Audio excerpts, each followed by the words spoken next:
हमने देश में दो सर्जेस देखे हैं, एक पिछले साल सितंबर के मध्य में और दूसरा इस साल मई में। पिछले 24 घंटे में देश में 46,000 नए केस रिपोर्ट हुए और इनके 58% केसेस, इस 46,000 के 58% केसेस एक राज्य केरला से रिपोर्ट हुए हैं। अन्य राज्यों में अभी भी डिक्लाइन का ट्रेंड बना हुआ है। अगर हम ये देखें कि देश भर में कितने ज़िले ऐसे हैं जहाँ की 100 से ज़्यादा केसेस प्रतिदिन रिपोर्ट हो रहे हैं, तो हम ये पाएंगे कि जून के सप्ताह में, पहली जून का जो सप्ताह था, उसमें 279 डिस्ट्रिक्ट्स ऐसे थे देश भर में जहाँ दिन में 100 से ज़्यादा केसेस रिपोर्ट होते थे।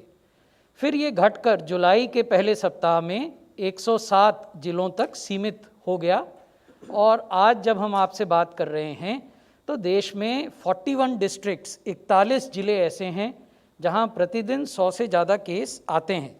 तो ये जो डिक्लाइन का ट्रेंड है नए केसेस में और एक्टिव केसेस में, ये ज़िलों में भी रिफ्लेक्ट हो रहा है। एक्टिव केसेस की संख्या लगातार घट रही है और वर्तमान में ये 3,33,725 है।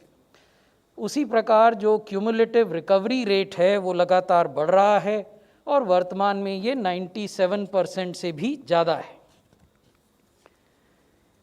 अगर हम ये देखें कि कितने राज्य ऐसे हैं जहां 10,000 से कम एक्टिव केसेस हैं, तो ये राज्य हमने हरे रंग से भारत के मानचित्र पर दिखाए हैं और जहां 10,000 से कम केसेस हैं वो 31 राज्य हैं। There are 31 states in India which have less than 10,000 active cases each। और अगर ये देखें कि 10,000 से 1 लाख के बीच एक्टिव केस वाले कितने राज्य हैं, तो ऐसे 4 राज्य हैं और 1 लाख से अधिक एक्टिव केस वाले 1 राज्य हैं। उनके विस्तार से ब्यौरा भी हमने आपको दिया है।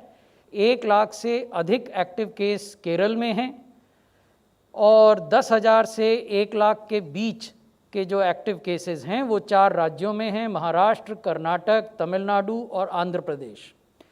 और अगर हम देश के एक्टिव केसेस में इनका योगदान देखें तो केरल 51%, महाराष्ट्र 16% और बाकी 3 राज्य 5% से लेकर 4% तक उनका योगदान है। पॉजिटिविटी भी लगातार घट रही है। ये हमने आपको वीकली पॉजिटिविटी को दर्शाया है पिछले 3 माहों में।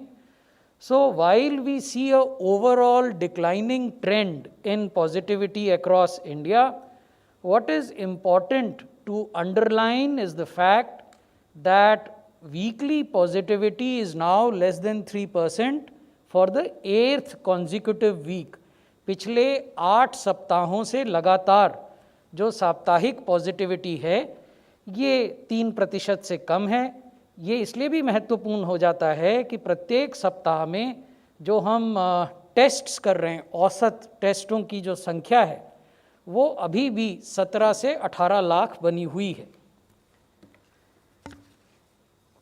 मैंने जैसा आपको पहले बताया था कि 41 ज़िले भारत में ऐसे हैं, देश में ऐसे हैं जहाँ की 10% वीकली पॉजिटिविटी से अधिक पॉजिटिविटी रिपोर्ट हो रही है। ये ज़िले राजस्थान में हैं, केरल में हैं और उत्तर पूर्व के कुछ राज्यों में हैं। अब हम बात करेंगे टीकाकरण की। हमने अब तक 46.69 करोड़ पहली डोज देश भर में एडमिनिस्टर की हैं, 13.70 करोड़ दूसरी डोज एडमिनिस्टर की हैं और कुल 60 करोड़ से अधिक डोजेज एडमिनिस्टर की हैं। महत्वपूर्ण बात यह है कि पिछले 24 घंटों में देश में 80 लाख डोजेज एडमिनिस्टर की गई और आज जब हम आपसे बात कर रहे हैं इस समय अब तक 47 लाख से अधिक डोजेज एडमिनिस्टर की जा चुकी हैं। ये एवरेज प्रतिदिन का वैक्सीनेशन रेट है। कैसे ये प्रत्येक माह बदला? जब हमने टीकाकरण की शुरुआत अपने देश में की थी तो प्रति दिन हम लगभग 2 लाख औसतन टीके लगाते थे। अगस्त में अब तक हमने 52 लाख का औसत हासिल किया है टीके लगाने का, और क्योंकि अभी अगस्त में कुछ दिन शेष हैं तो ये औसत और अधिक बढ़ेगा। अगर ओवरऑल डोजेज़ देखी जाएं, जैसा मैंने आपको बताया, पहली और दूसरी डोज के आंकड़े हमने आपके साथ शेयर किए। हेल्थ केयर वर्कर्स में 99% लोगों को पहला टीका दिया जा चुका है। 83% लोग जो एलिजिबल थे दूसरे टीके के लिए, उनको दूसरा टीका दिया जा चुका है। फ्रंटलाइन वर्कर्स में 100% को पहला टीका और 79% को दोनों टीके। 18 बरस से ऊपर की जो देश की बालिग आबादी है, उसमें 50% लोगों को पहला टीका दिया जा चुका है और 15% लोगों को दोनों टीके दिए जा चुके हैं। लेकिन हमें ये नहीं भूलना चाहिए कि अभी भी हम दूसरे सर्ज के भीतर हैं। We are still in the midst of the second surge of COVID-19 in our country. The second surge has not concluded, it is not over, therefore we have to maintain all necessary precautions, particularly in the light of our experience that after every festival we see a spike, and therefore the coming month of September and October are crucial for us because we would be celebrating a few festivals. So therefore festivals have to be celebrated with COVID appropriate behavior. Thank you. Thank you. As Sri Rajesh Bhushan ji has very clearly said, that the second wave is still on in India and in some states, and upsurge is being observed in a few districts. We have about 41 districts which have weekly test positivity rate of more than 10%. And we have 27 districts which have weekly test positivity rate between 5 and 10%. The upsurge is being, population density is causing the spread. So wherever COVID appropriate behavior is not being observed, there we are seeing an upsurge of cases. We know that these vaccines are disease modifying vaccines. They are not disease preventive vaccines, and therefore it is very important to continue to use the mask even after vaccination of 1 or 2 doses. That mask usage has to continue. That is very important. We know that vaccines reduce the disease severity, they reduce the possibility of hospitalization, and also avert death to the tune of nearly 98-99%. Mass gatherings, as has been emphasized, have to be discouraged, and full vaccination offers protection, again, as I want to emphasize, against severe disease and death, and should be a prerequisite if attending a gathering is critical. So if attending a gathering is critical, vaccination is a prerequisite. We have seen the media reports and we have very closely analyzed them. We have shared these media reports with the concerned state government. We have asked for their inquiry into this. However, I would like to reiterate that if we look at the configurement and alignment and engineering, IT-based engineering of CoWIN system, it remains foolproof.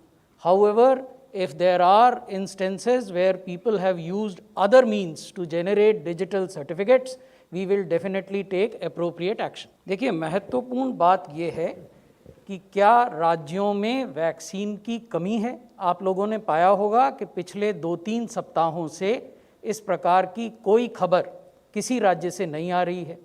हम प्रतिदिन रोज सुबह एक press विज्ञप्ति जारी करते हैं जिसमें हम आपको बताते हैं कि राज्यों के पास कुल कितनी वैक्सीन बैलेंस्ड अनयूटिलाइज्ड पड़ी हुई है जिसको वो अगले दिन इस्तेमाल कर सकते हैं। पिछले 3 सप्ताहों में बैलेंस अनयूटिलाइज्ड वैक्सीन डोजेस की संख्या कभी भी 2.5 करोड़ से कम देश में नहीं हुई है। तो इसलिए हमारा ये मानना है कि वर्तमान जो स्थिति है वो संतोषप्रद है। हम बार बार राज्यों से और संघ शासित क्षेत्रों से ये अनुरोध करते हैं।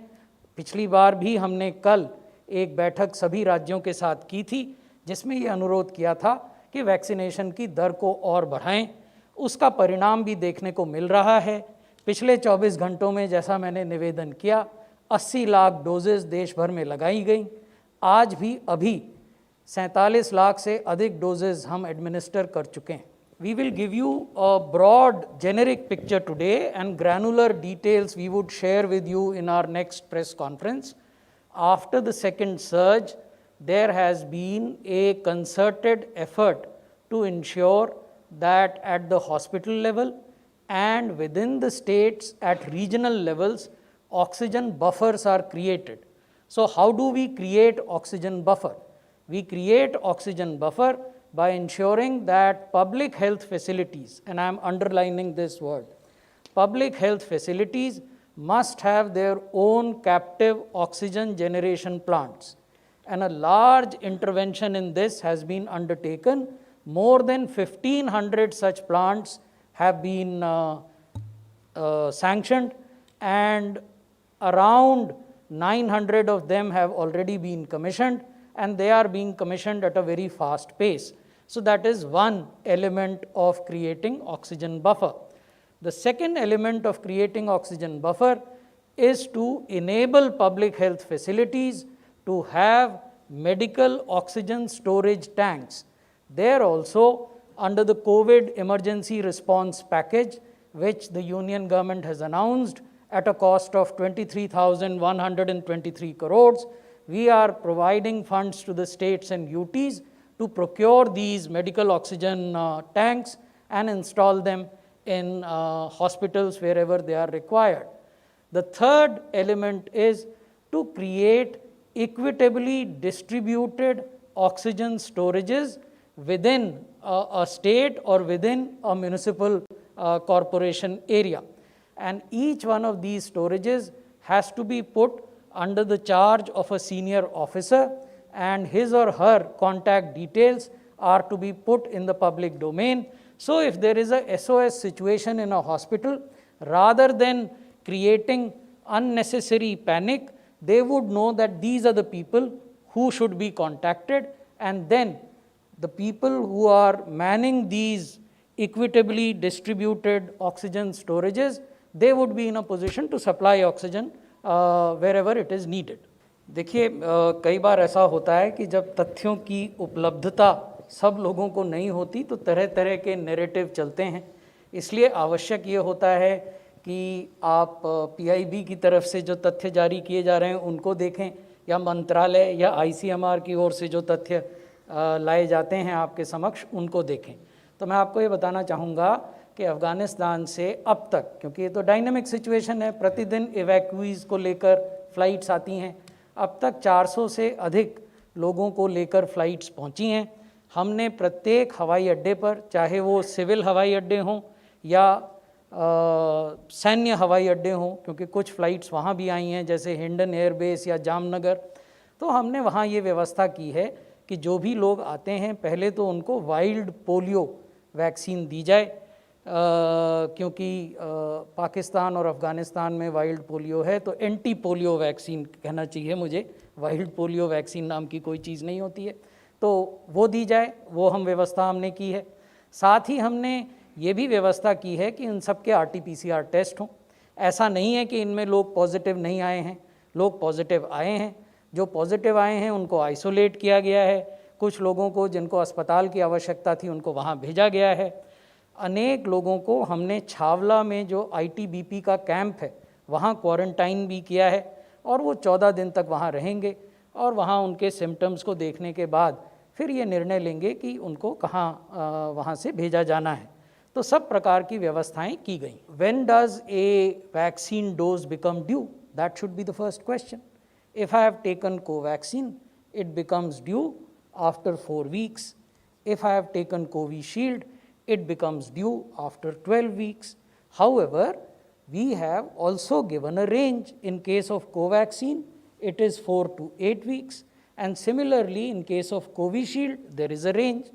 So when you cross the outer limit of that range, then it becomes absolutely imperative that prior to crossing that outer limit, you are administered the second dose. So this fact must be clear to us. Now, at any given moment in time or date, there would be certain people who would have completed 4 weeks or 12 weeks. But on the next day, they may have got a vaccine dose. So therefore, to interpret this fact by saying that X number of people have missed their second dose will not be technically correct. In fact, a better way of asking for the same information would be to ask for 3 or 4 consecutive dates. Only then you would get the complete picture. Whether all children should be taken up on priority or whether comorbid children should be taken up with priority for vaccination, this is an issue on which the Standing Committee on COVID of NTAGI makes a recommendation to the full NTAGI. And one of the co-chairpersons of NTAGI is sitting with us. And once that recommendation is made, it has not been made as yet. So once it is made, then NTAGI takes a call on it, and then it recommends to the government. And then that process is concluded and a decision is taken. Now coming to negotiations, what we have understood from media reports as well as our own engagement with the vaccine manufacturing company, they would be in a position to make available this vaccine from the first week of October. So we are in talks with them, and the moment we crystallize the terms and conditions of procurement, we will be first to share it with you.